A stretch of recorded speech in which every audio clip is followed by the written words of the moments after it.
For if, after they have escaped the defilements of the world through the knowledge of our Lord and Savior Jesus Christ, they are again entangled in them and overpowered, the last state has become worse for them than the first. For it would have been better for them never to have known the way of righteousness than, after knowing it, to turn back to the holy commandment that was passed on to them. 2 Peter chapter 2, verses 20 and 21. Okay, so back to my Buick Century 2004 with a 3.1 V6 engine in it.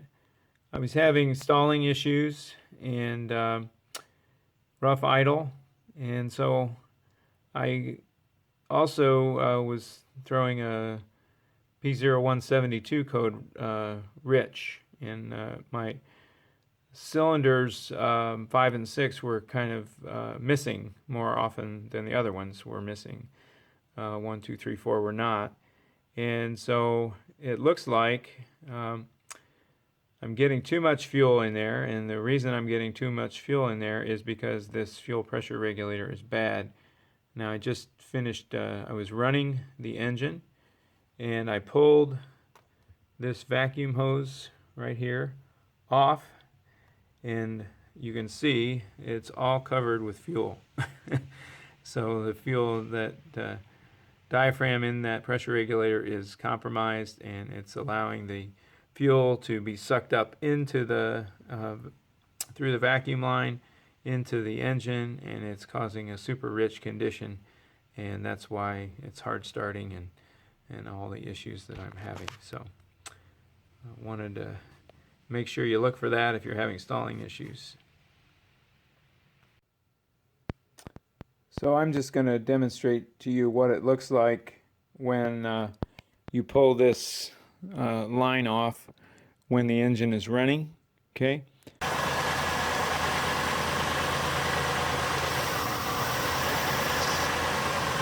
So in order to change this fuel pressure regulator, I'm going to have to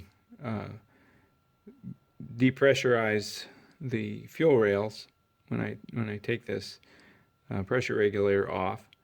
And so the way that I'm going to do that is I'm going to start the engine, and then I'm going to pull the relay for the fuel pump, and that is going to run all the fuel out, and so I won't have any pressure left on the rail.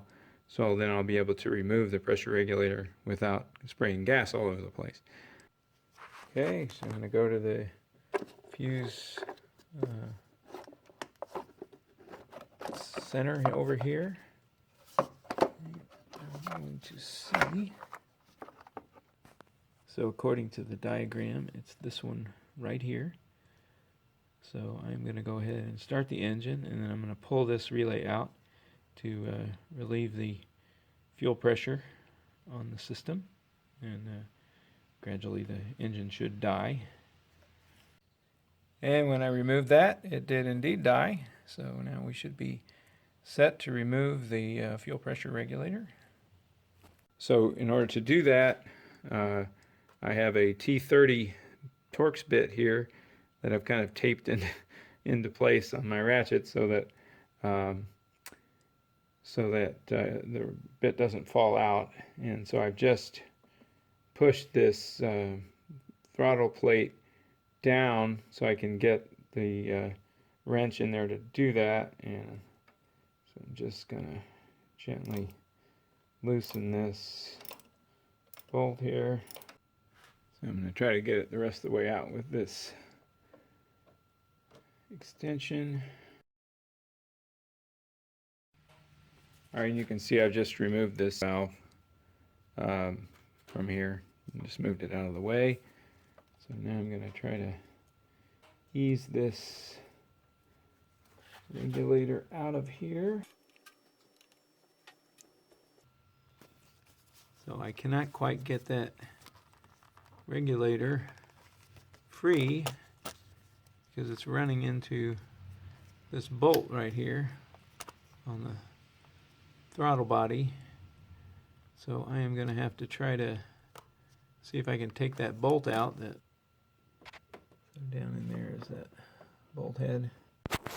Okay, so I've just stuck my little 13mm wrench under there onto that bolt, and I'm slowly working it out so that I'll have room right there to try to bring that pressure regulator up and out of the way.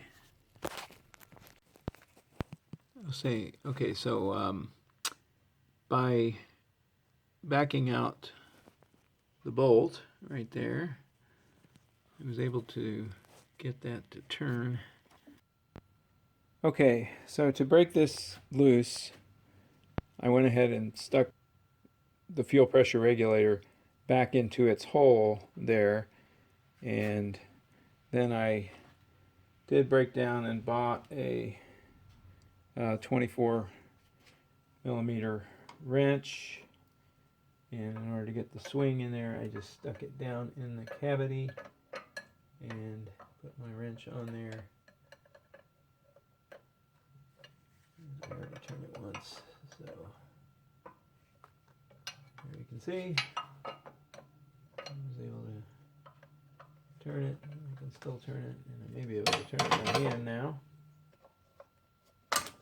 There it is.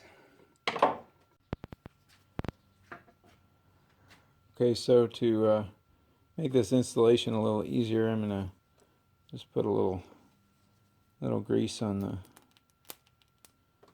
O-rings so they will not fight with me when I attempt to slide it in there. Screwdriver, get a little bit of grease on that. So now I can slide this back on this one.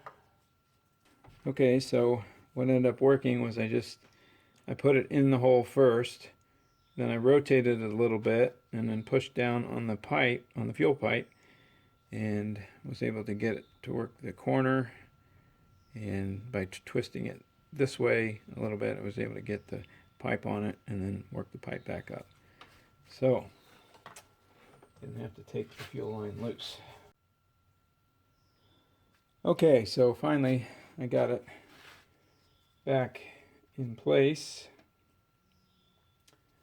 I had to slide this out a little bit, and then because I couldn't get the nut to go on the bottom, so I had to slide it out of the cavity there and then rock it around a little bit so I could get that lined up right.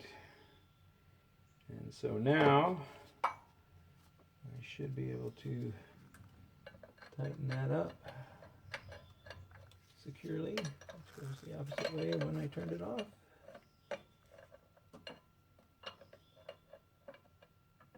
Probably should start it by hand.